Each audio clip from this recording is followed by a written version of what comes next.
Good evening, everybody. I wanted to jump on real quick and share these thoughts before I lose them. I was sitting down by the water, and it's one of my favorite places to go. I've done this for a long time, probably ever since I could start driving. But as a kid, my parents would take me down here and walk along the shore, and I'd watch the boats and the seagulls and maybe other kids playing or people shopping.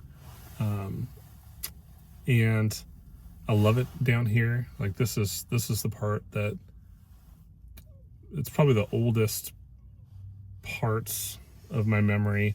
I definitely have some memories before this, but I was in Port Orchard when I was like 5 years old, and so a lot of those memories started downtown. So when I'm trying to figure out like what is it that's like the source of my inspiration for a lot of my work, like where do I find inspiration as an artist, and what are some tips that I could give other artists or people that are learning to paint for the first time, I'd say one of the big keys to that is to kind of put yourself in the element and pay attention to your senses first. What are you hearing and smelling and seeing?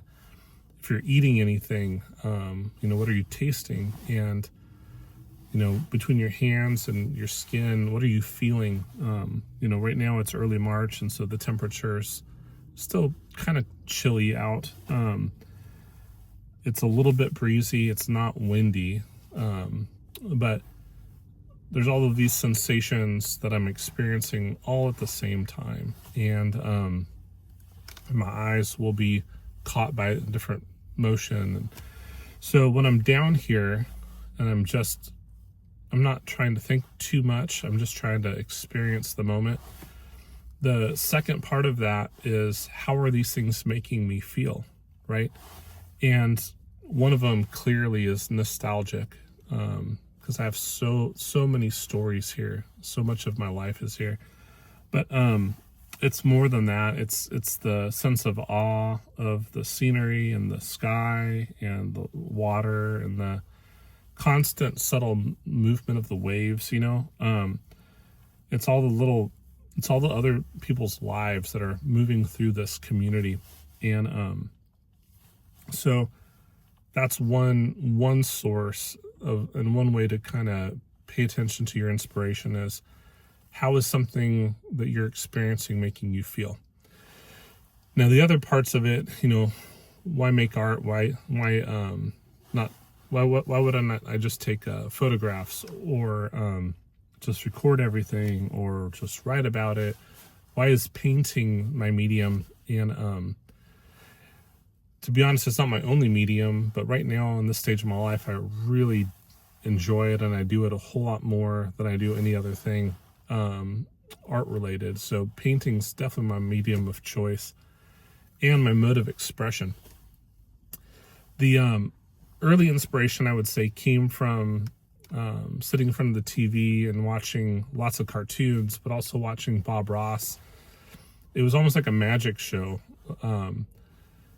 He would have this incredible voice that would like lull everybody to sleep. But he had these techniques that were kind of like recipes for him. Like he knew how to make a sky and clouds and a mountain and the foreground and the trees and happy little trees, right? Like he knew how to do all those things. So he would, in real time, just use a combination of those recipes to create the work. And he'd been doing it clearly long enough to have this ability to just paint on demand. And for me, as a young kid, I was maybe 6 or 7 when I was watching him. It did feel like a magic show. It was quite impressive. And then the cartoons and the movies themselves were inspirational. My teachers that, had little art or craft projects, both in elementary school as well as middle school, and then eventually in high school, getting to take more formal art classes. All of that exposure and experience, the inspiration behind it was, I liked to be able to have this superpower, if you will, of like, hey, can I make that?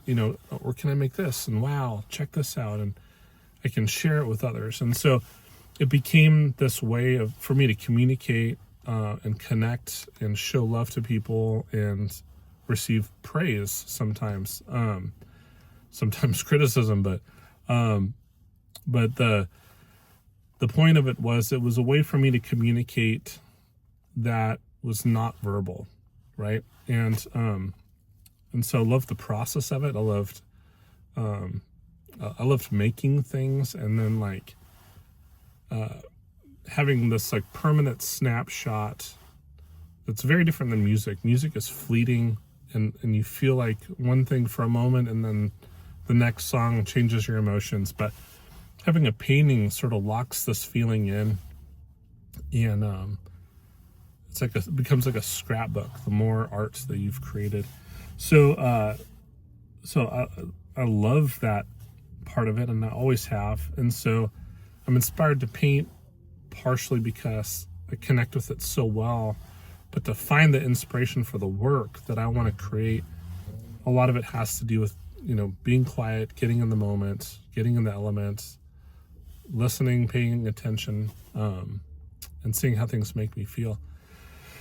So when something makes me say wow, I try to take a picture of it and take some notes, because that will often become the basis for a piece of work.